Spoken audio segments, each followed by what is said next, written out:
வாழ்க்கையில் உங்களுக்கு பலவிதமான தேவைகள் வரும்பொழுது நெருக்கப்படுகிறீர்கள். இந்த தேவைகள் எப்படி சந்திக்கப்படும்? இதை யார் சந்திப்பார்? நான் என்ன செய்வேன்? என்னால் இது முடியாது. இதில் ஏதாவது ஒரு அற்புதம் நடக்க வேண்டும் என்று நீங்கள் எதிர்பார்த்து கொள்வது இயல்பு. இன்றைக்கு கூட இந்த வார்த்தைகளை கேட்டுக்கொண்டிருக்கும் பொழுது, என்னால் முடியாது. ஆண்டவர் தான் எனக்கு ஒரு அற்புதம் செய்ய வேண்டும் என்று நீங்கள் எதிர்பார்த்து கொண்டிருக்கலாம். உங்கள் எதிர்பார்ப்பு நியாயமானது. பல வேளைகளில் நம்மால் முடியாது என்று சொல்லும் பொழுது ஆண்டவர் தான் இறங்கி வந்து அற்புதங்களை செய்கிறார். வனாந்திரத்திலே நடந்து போகிறார்கள் 30 லட்சம் ஜனங்கள். 30 லட்சம் பேருக்கும் எவ்வளவு தண்ணீர் தேவையாயிருக்கும்? குறைந்தபட்சம் 90 லட்சம் லிட்டர் தண்ணியாவது குடிப்பதற்கும் அவர்கள் வாழுவதற்கும் தேவைப்பட்டிருக்கும். அன்றாட காரியங்களை செய்வதற்கு எவ்வளவோ தண்ணீர் தேவைப்பட்டிருக்கும். நடப்பது வனாந்திரம். மரம் கிடையாது, செடி கிடையாது, கொடி கிடையாது, ஊற்று கிடையாது, நதி கிடையாது, எதுவுமே கிடையாது. தண்ணீர் எங்கே இருந்து வரும்? அப்பம் எங்கிருந்து வரும்? ஆகாரம் எங்கிருந்து வரும்?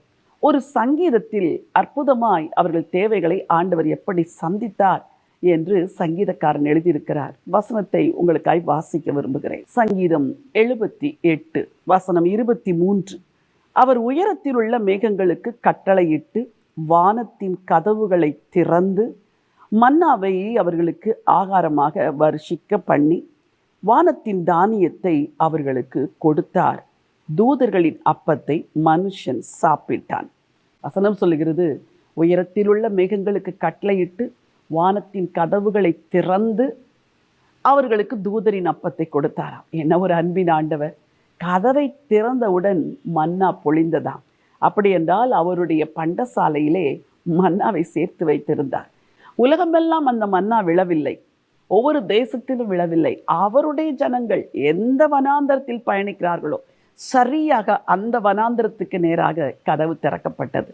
எனக்கு அன்பானவர்களே, தேவனை நம்பினேன், நான் வெட்கத்தோடு நிற்கிறேன், தேவனை பின்பற்றி வந்தேன், தேவன் எனக்கு செய்வார் என்று நம்பிக்கையோடு இருந்தேன், நான் இப்பொழுது அவமானத்தில் இருக்கிறேன் என்று சொல்லுகிறீர்களா? இன்றைக்கு உங்களுக்கு சொல்லுகிறேன், வானத்தின் கதவு உங்களுக்கு நேராக திறக்கப்படும். ஆண்டவர் வானத்திலிருந்து மன்னாவை வருஷிக்க பண்ணுவார். நீங்கள் தூதர்களின் அப்பத்தை சாப்பிடுவீர்கள்.